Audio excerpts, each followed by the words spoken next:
You're continuing at Mickey's Tiki Bar, CCW Wrestling, South Florida Premier Wrestling Company. I'm with Rachael Ellering. She's an accomplished powerlifter. She's a college graduate. She's a trainee under Lance Storm, a graduate there as well. And her dad is Paul Ellering, you know, the Legion of Doom. Did you have conversations? Your dad was also an accomplished powerlifter. Yeah. You became a powerlifter, a bronze medalist at the biggest powerlifting event representing the USA. Yeah. Did he get to see you? Did you get any advice from him? Yeah, he was at a couple meets. Advice-wise, it's hard with powerlifting because there's only so much you can give, right? And it's about putting the work in the gym and finding a good training system that works for you. And so if I ever found myself hitting a plateau with anything, I'm not, making the jumps I want to in my lifts, I'd talk to him about that, and just little ways to mix things up that make a big difference he knew about. And more so with him, it wasn't train like this, do this. That's not how he is with anything. He lets me find my own path, which I love.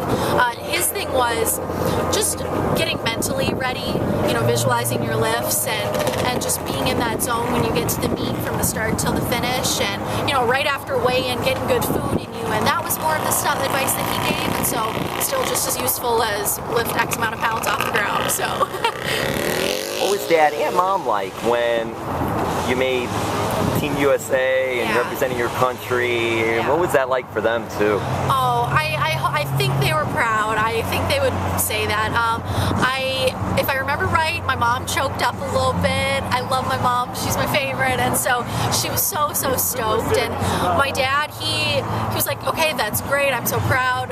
How are you training for? Like, what's the next step? And it's funny because my brain, I had the moment where I got emotional about it, and it's just one of the coolest things I'll ever do in my whole life. How many people can say they've represented, been on Team USA? I'm very, very lucky. And so I had my moment, but then a couple hours later, I sat down and I said, okay, this is what I'm training like. These are what I'm doing. This is my goal. And then got to work. Dad really has let you set your own path. Yeah. Even though there are things, powerlifting, pro wrestling, that Dad was involved in, you're involved in, he's let you make your own journey and do things like that. And how much do you appreciate that? How much do you enjoy that part of it? I love that. I love that. I always say, oddly enough, Friday night at a show, I had somebody say, well, can't your dad just get you signed by WWE? And it makes me chuckle, and it's a thing, but I don't want that. I don't want that at all. I want to forge my own path, and I always just introduce myself as Rachael for that reason. I want people to get to know me first, see what I can do in the ring before they go to the generational thing. And so I've enjoyed carving my own path with it, and I think he's enjoyed it as well. Everybody has their own journey, and it's like I am a female in the business, so it is a little bit different, and there are other areas that I have to deal with in the business that he didn't have to per se, and so I wouldn't want it any other way, really. How do you feel about female women's wrestling? There are really good women's wrestling matches nowadays. The women are taking it to another level. Absolutely. But they're not just good women's wrestling matches, they're good matches. Wrestling. It's good wrestling, for sure. I think right now is the greatest time for women's wrestling, like in the history of wrestling, with WWE just changing the Divas title to the Women's Championship. That is such a big deal. I think it just adds a level of respect to that, because those girls, they could main event any show. They can keep up with the guys. They can put matches on better than anybody, right? They're telling stories. They have, interesting characters. They have the whole package. And Sasha, Charlotte, Becky, Bayley, the list goes on of, Tay Valkyrie on the indies, and just the list of amazing women's wrestlers right now it's astounding. And so it's a perfect time to get into women's wrestling, and I'm so excited to be a part of it. So no left, right, left, right. When Dad was wrestling, you didn't get to see Dad wrestle, because he wrestled many years ago. And actually, Dad wrestled in Championship Wrestling from Florida way back in the day when that was big in the territories here and all. And then he became this manager.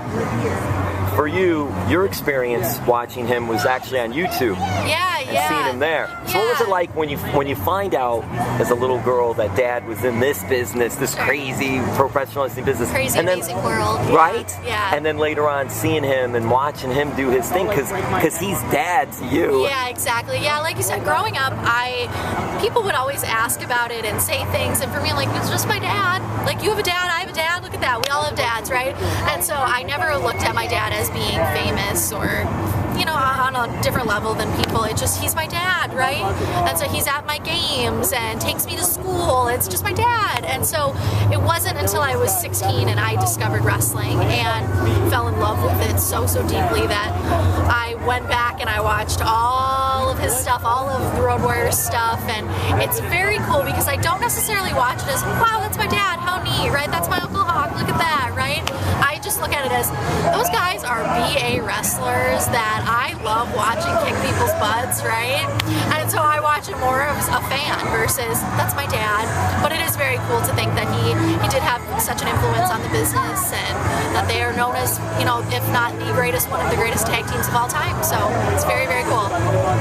And in 2011, I believe, Dad was inducted into the WWE Hall of Fame. Yeah. And what was that like? Did you attend? How inspiring was that for you? Yeah, that day, oh gosh, that was the coolest. So Mania 27 in Atlanta, Georgia, 2011, that's when they were inducted. And yes, I was there, and I was that girl sitting in the crowd with goosebumps the whole time.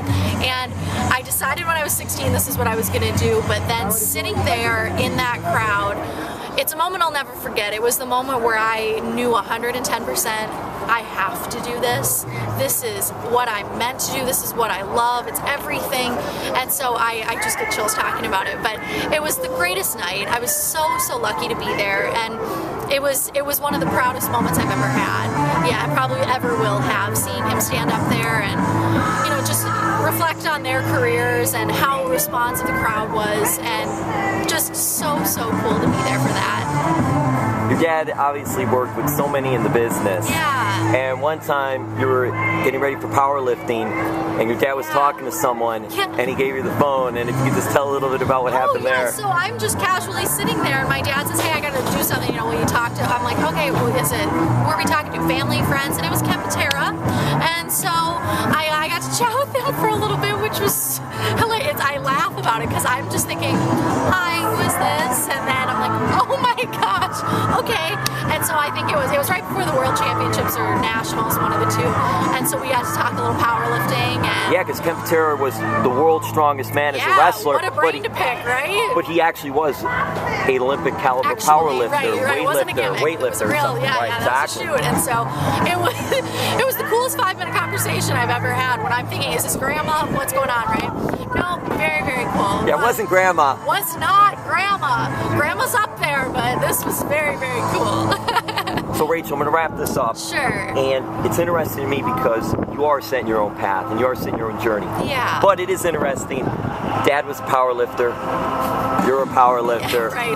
Dad was in wrestling. Yeah. You're getting into pro wrestling. Yeah. Dad is also an accomplished in the Iditarod, which is the dog sled racing, right. which is amazing and it's crazy very and all unique, like that. Very unique.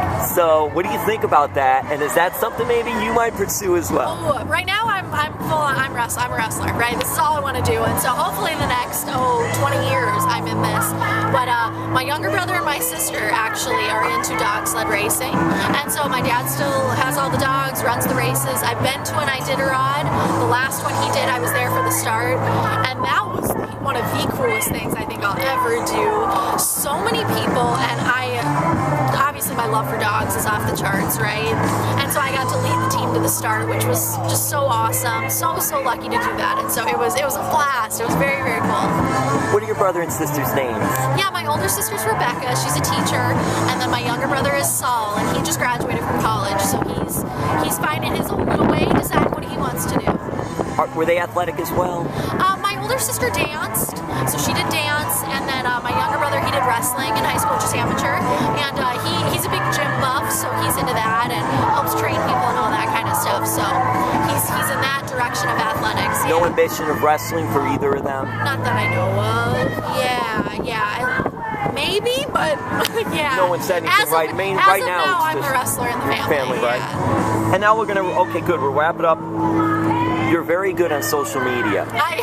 You I love try, social I try. media. You love social media. I love it, So, SWA graduate, that's awesome, Yes. right? This is interesting. Yes. Tell me if this is accurate now, Okay. because sometimes the internet, not everything you read on the internet is accurate. Okay. I don't, Oh, people that's may what I be hear. surprised That's to what I hear hear. that, Yeah. but not everything on the internet is accurate. Breaking so news, I want to get it right here. I got you right here. All right. You are undefeated in Wii bowling. I am undefeated in Wii bowling, and it's hilarious because people knew the amount of games I've played. They'd laugh that I have that in my Twitter bio, but I have beaten Lance twice, and so I am undefeated in Wii bowling. And yes, I am very active on social media. So Twitter is my biggest thing. I live tweet my life basically. So people can follow me there at Rachael Ellering, or my Instagram is at RK Ellering. So people can keep up with me on there. What is the historic Rock Tavern? Oh, that's my dad's bar and restaurant up in Minnesota. Yeah. What's that like? It's on a lake, so big in the summer, and yeah, just food, drink, good time, I suppose. Yeah. Tim Hortons. Tim, the love of my life, Tim Hortons. Yes, that man is everything to me. When I moved to Canada, I heard a lot of hype about Tim Hortons. So my first stop in Calgary when I moved up there was to a Timmy's, and I'm thinking, okay, I don't know what the deal is, so I got a Canadian maple donut, changed my life, and a coffee, and I never looked back. And so my fans at shows up there, instead of bringing me Flower, whatever they balloons. want to bring me, they would bring me Tim Hortons gift cards. And my last show, I had fans bring me Tim Horton K-Cups, since they don't have Timmy's down here, and the ground coffee. I've got mugs from fans, and so it was their go-to gift to me, which is the sweetest thing. It was the sweetest thing, and so I'm a Tim Hortons addict through and through. I miss it. I haven't had it in over a month. But there's one in Tampa you found. There's one in Tampa. I've got to go to a game just to go to the Timmy's. So it's on my list. Yeah. I'll be in Tampa next Friday for Shine. So. And Tim Hortons. And Tim Hortons. Yeah. Lastly, and this is so cool, your quote on Twitter, correct? When odds are 1 in a million. Be the one. Be the one. Yes, that quote is basically my life motto. When I decided this is what I want to do, and I said it, I got told I was crazy. That get a real job, get a normal job, like just go with the flow type of thing. And I've never wanted that, right? And so people always said, the odds of making it in wrestling are 1 in a million. Well, if it's going to be one person, sign me up, right? Why not me? And so I've lived my life by that, and so far it's working out okay. Rachel, thank you so much. Oh, thank you for having me. You are awesome. If you're as good as doing interviews as you are in the ring, you're going to go You'll get to see. far, Thank very you. far, Thank infinity. you. And we got to get one more look at the shirt, Rachel. Oh, yeah. Because The this is classic. awesome that you're wearing today. Classic. And You you can tell said it's an you original wear 80s because it's like the thin cotton. Yes, one of my faves. And you say you wear the leather jacket to the ring usually. I You wear the leather. I jacket. will today, even though it's a little warm and we're outside. But I wear the leather jacket to the ring. So That's awesome. yeah. Thank you so much. Thank you. I appreciate it.